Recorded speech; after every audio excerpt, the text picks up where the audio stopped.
Hello and welcome to the latest episode of the Testing Peers. Today we're going to be talking about single points of Failure. Why did I put contact? Or is it single people of failure? Single points of context. Single podcast of failure. Oh, well, there's the first one. Here's one point of failure. I'll just give it now. Right, let's start again. Hello and welcome to the latest episode of the Testing Peers podcast. Tonight we're going to be talking about single points of failure and what that means to us, and examples probably galore, and how we've actually mitigated that and got around it. Tonight we've got one new co-host, which is Jesper. Good to be here. We have two regular co-hosts. We have Chris. Hello. And Russell. Hello. And myself, David. Hi. As is normally the way where we start, we have banter, and we have, as always, the king of banter, Chris, to take it away. This is going to be quite a quick one, hopefully, although we have David and Russell who don't like recalling things from the near or distant past. I was thinking the other day about things that you put on your CVs, things that you shouldn't put on your CVs.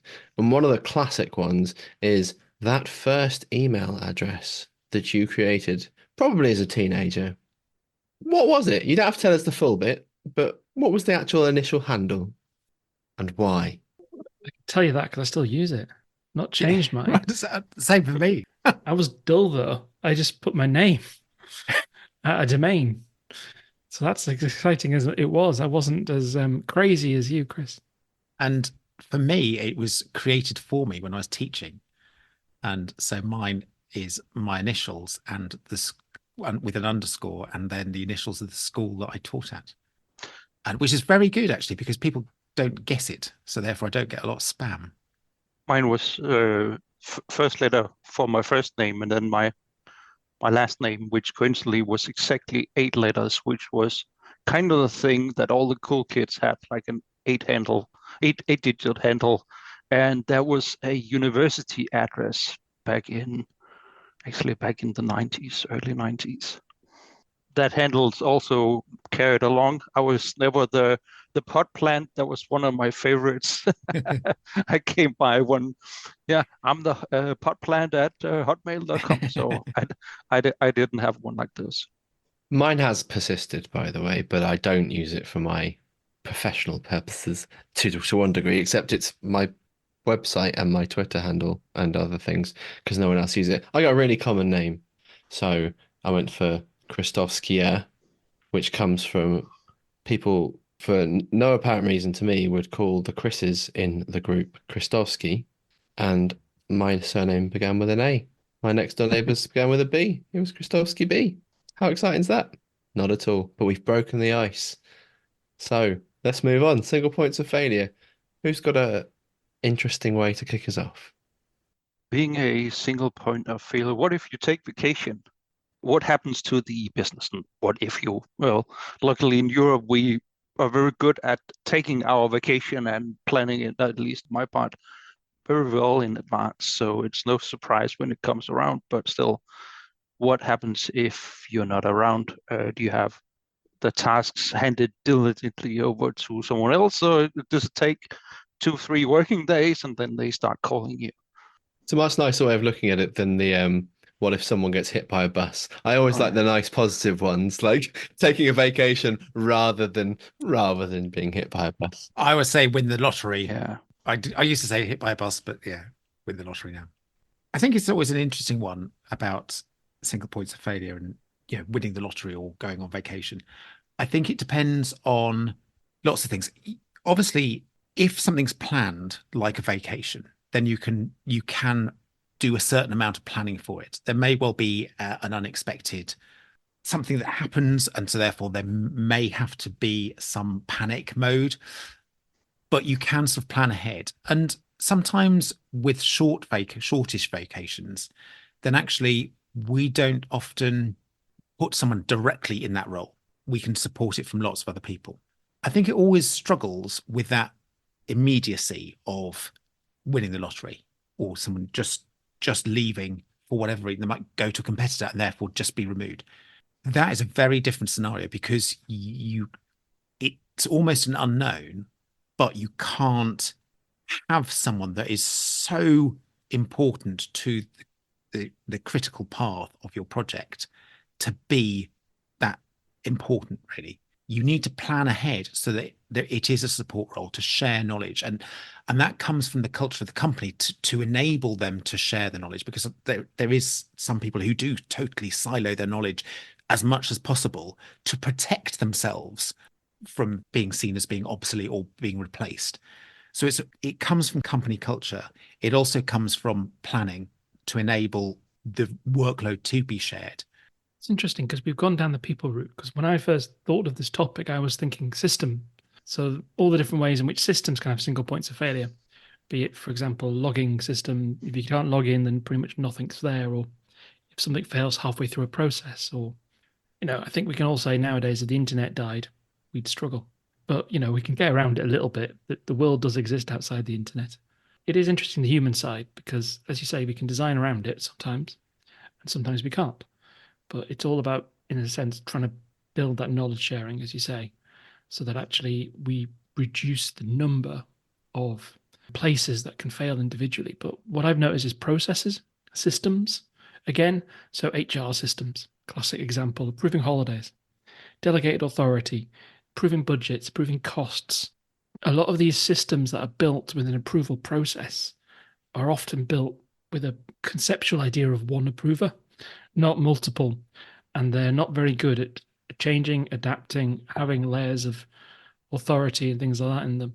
And they often fail. And pay gets problems, holiday approval becomes problems. I've seen all sorts of weird and wacky things with holiday approvals. Has to be approved within a week of the holiday. Someone was off, so they couldn't. So then someone has to go and raise an incident to get management to go in and manually change just build systems right. It's part of my thing, but never mind. Having a built-in delegate process is actually key. If you think about it, all the places where we have a single point of approval, have someone some way in the system to delegate that. That could be a thing for a tester to help realize. Yeah, we have all the user stories for approving stuff all squared out, but I think there's one missing if you cannot delegate the authority to someone else. It's not just authority either. Sometimes it's just knowledge and access. David and I worked in a company that had process lines, and they did manufacturing as well as software. And one of the key processes that we had to follow was business continuity. What if there was a fire? How could you carry on? And so there were discussions around multi-site and shared knowledge, and people taking actual physical drives home with them at the end of working days and keeping them off site and things like that. And it was both that sort of physical thing, but we spread out into business continuity and single points of failure with people and knowledge. Working in a place where there's a lot of contractors who maybe have only a short term with us, they might work on things, and if that knowledge transfer doesn't exist, well, if code hasn't been well documented, or tests haven't been well documented, or any of those sorts of things, there can be real problems if the people who have that knowledge aren't there. So there's the system failure, but there's also the people failure. And as testers, we kind of come with a critical thinking mind. We're often thinking about the risks and how we mitigate them. Do we have sort of good ideas for mitigating some of these ideas? Well, I think it starts with kind of continuous processes and continuous testing on those things that you build automated tests as you go, you document as you go. Those sorts of things enable you to reduce risk, never to zero, but at least there. Obviously, there's quality of that information. That's always an important factor. But if you produce information and artifacts as you go, it can help make sure that you prevent that sort of problem. And testing, the amount of times I've seen onboarding processes be absolutely terrible, because they're written once, and 6 months, 2 years later, you use it. And because you haven't used it in 2 years, guess what? It's now way out of date. It's 2 years out of date, oddly. So it's continuously testing these things, trialing them, giving it to a new person to experiment with, see if they can follow it still, and encouraging people to actually take ownership and adapt them and update them and keep them constant and things. I think some of the good ways of doing it. We all mean well, but we don't. So I try and keep my documentation close to the code as possible, so that actually, if the code is changing, then the documentation is kind of natural to change alongside it.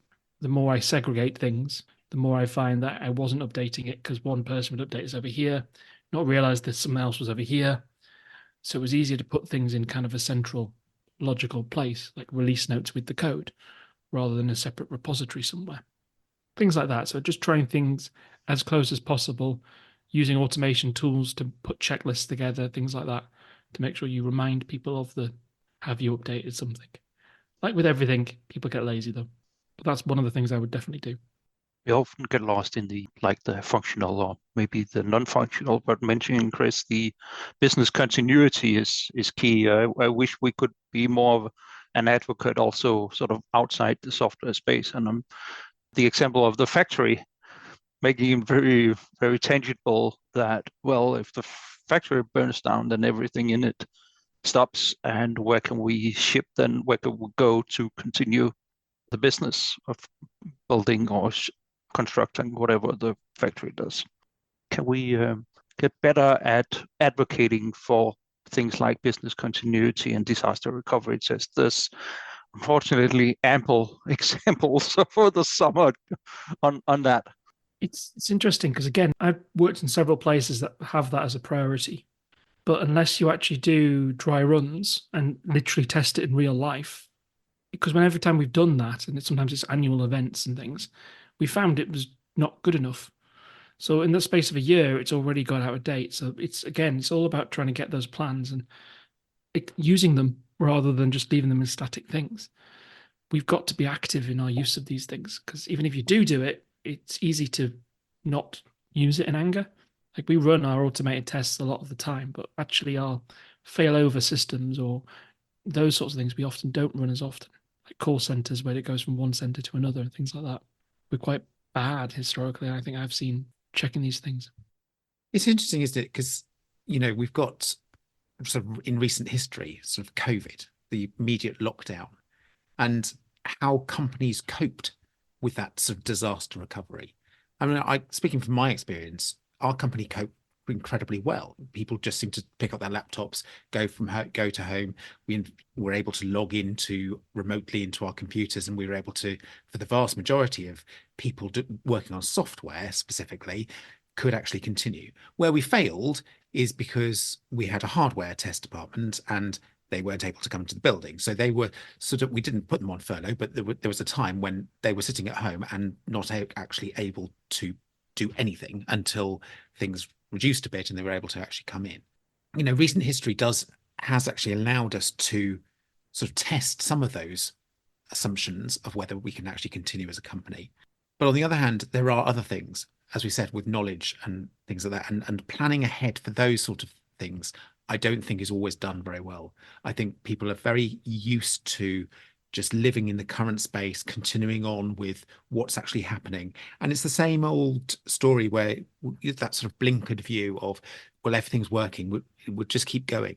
And it's really telling sometimes when to show that people needed to have support when there are certain people that may leave a company, and we've probably all got examples of where this happens, where one person leaves the company and they go, gosh, they did quite a lot of work. We'll have to replace them with 2, 3 people. And, that's the sort of person that should have been supported. They should have had that support network to mean that they didn't have to do quite so much work. Because, the reason they may be leaving is because they were overworked. They found themselves too much. They may well have verbalized it, but weren't actually listened to. And that's always a tricky thing. It's also possible to visualize everything that could go wrong and not work out a way to prioritize things. And as testers, we often hear words like, oh, that's an edge case. And I'm sure even people who were a bit paranoid in the real, like in our normal everyday life, probably didn't see a pandemic doing what it did. Building in like mitigations and awareness are really important things. But I think one of the key things in agility is this whole concept of sort of continuous iteration, reviewing, checking for relevancy and value of various things. We're not and accepting that we're maybe not right, but being in a position where we can respond quicker.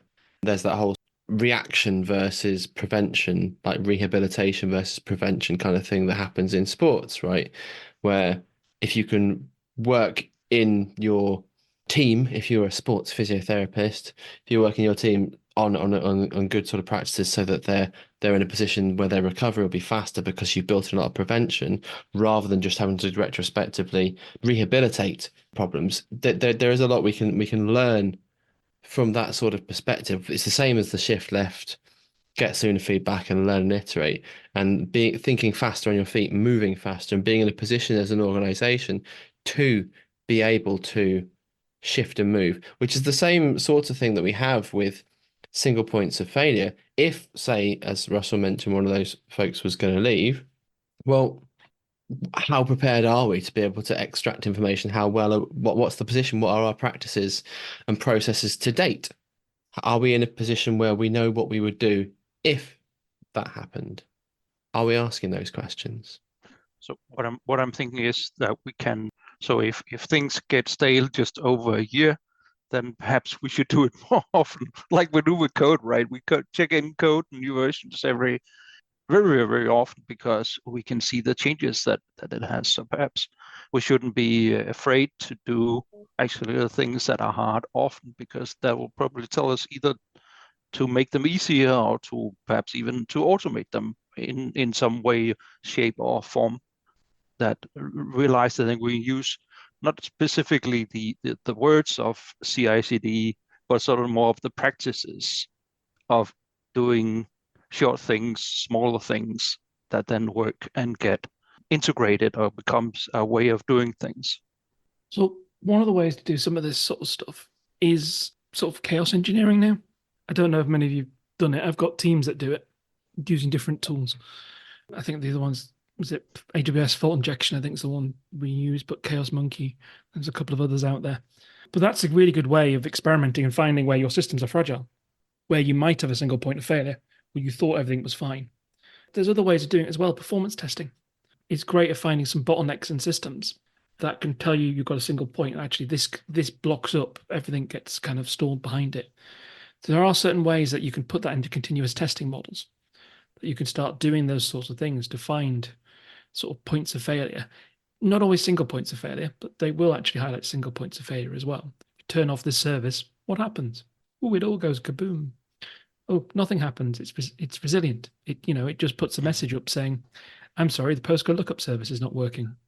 Can we use these lessons, Russell, somehow also for staff? So it's not because Chris knew what he was testing every sprint. He just had everything in his head, and suddenly he's not around. So what can we?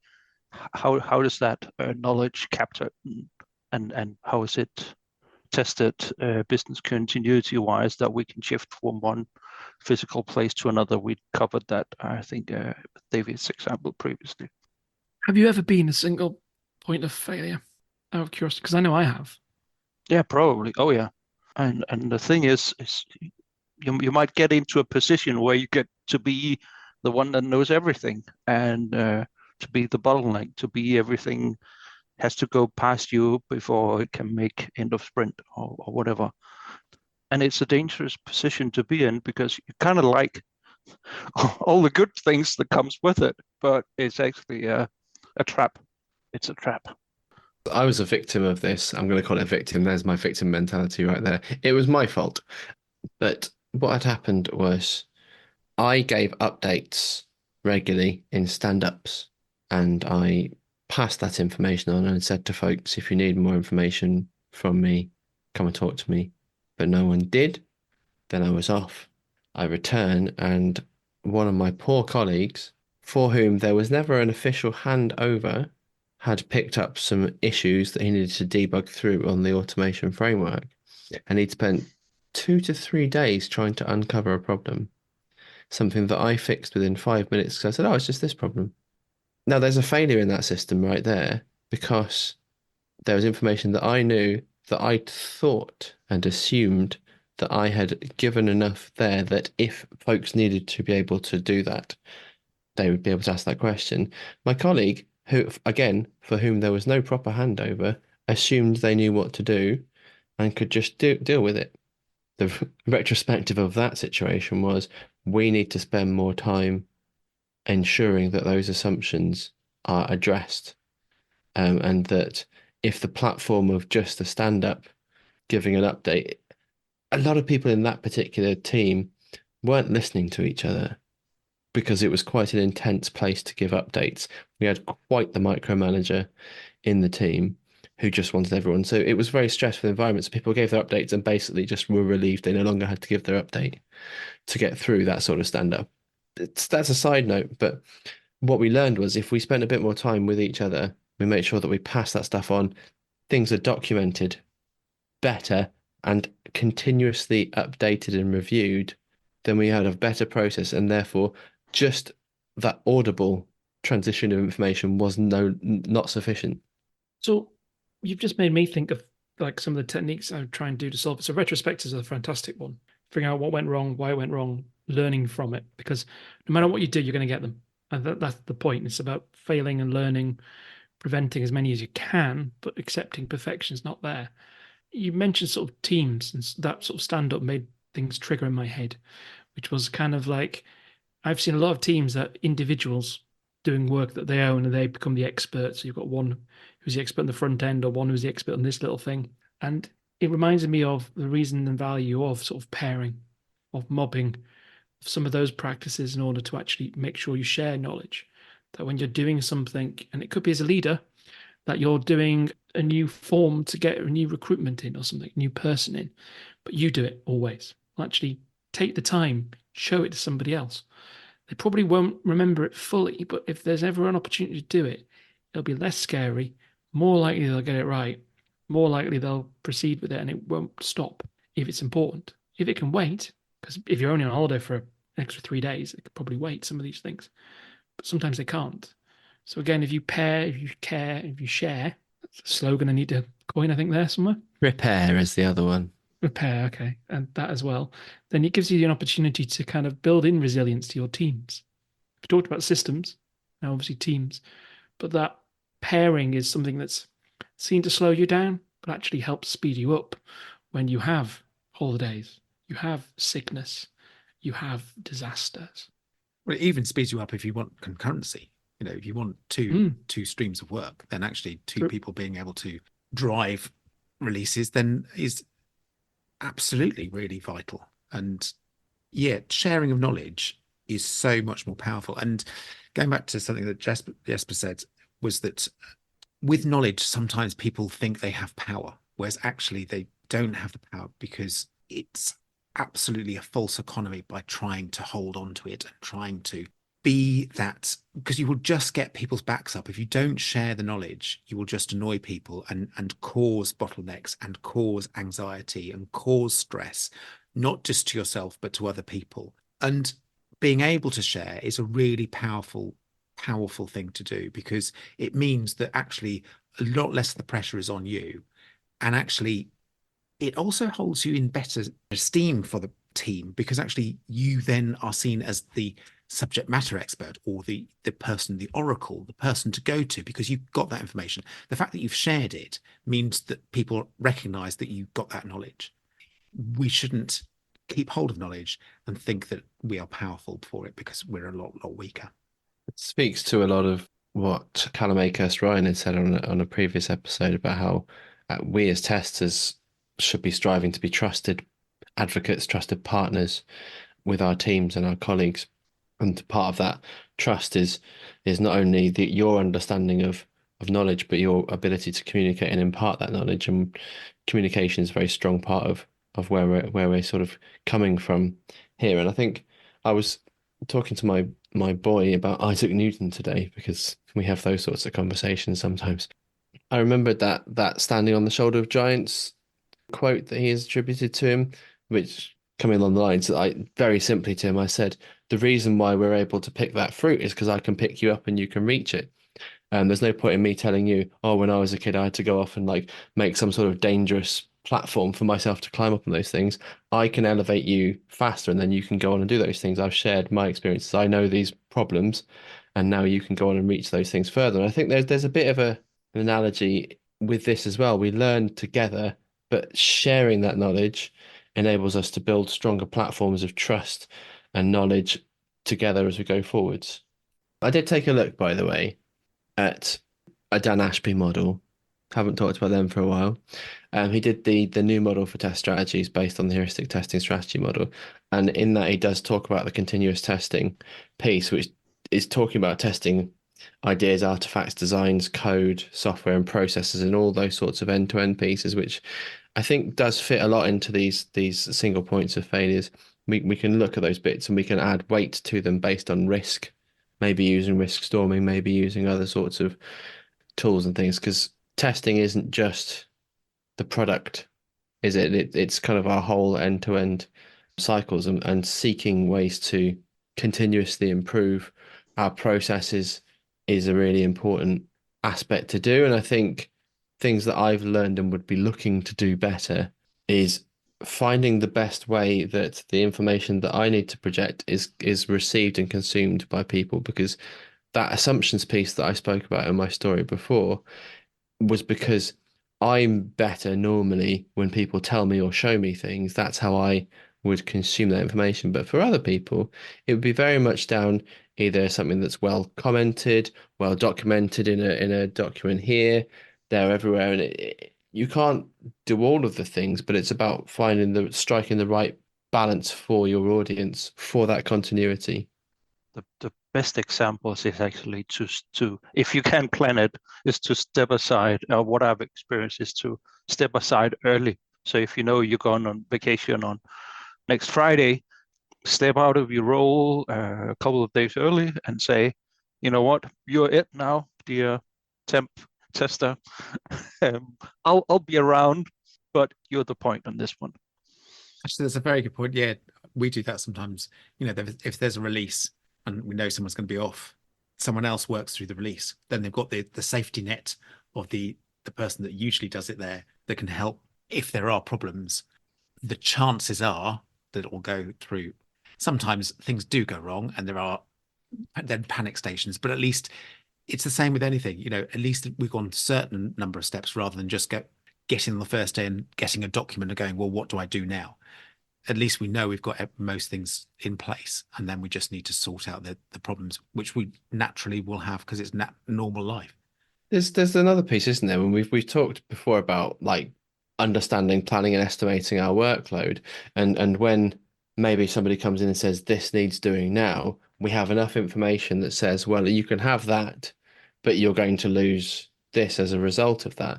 And I think if we're in that sort of position where maybe a person is going away who has skills that we can't just hand over to somebody for a short period of time, then the team's flexibility then comes, we'll pull this work in now so that work can be planned for future when somebody has returned. And the same for if a system goes down here, our mitigation is we fire up this generator here, or we go to building B, and we can do those things. So we've got a means and a process to sort of address them. But obviously, if you think about fire drills, these are things that are routinely acted upon, so people actually know what they are. It's not just a written process that maybe has been published and nobody pays attention to. The things that are actively reviewed, adapted, changed. They ensure that folks are responsible, who are there, and that they can actually follow out that process and look for if there are any other problems they go by. And in that case, there's a legal responsibility, right? But are we doing those things with our systems, with our tests, with our people? Are we looking at those pieces, or are we just taking the bag up without trying to restore? It's a classic example. But I always, while it's super annoying when the train service is on half capacity because there's a drill going on, I enjoy it actually because they actually have a drill for this. So it's on purpose, and it might just be that evening that I'm taking a train from A to B, but that evening they decide, okay, this is where there's less load on the Rails systems. I'm sorry, so the users are not that good, but that's the way it is. But it sort of enjoys me that actually someone is saying, yeah, we're having a drill this evening. Sorry for that.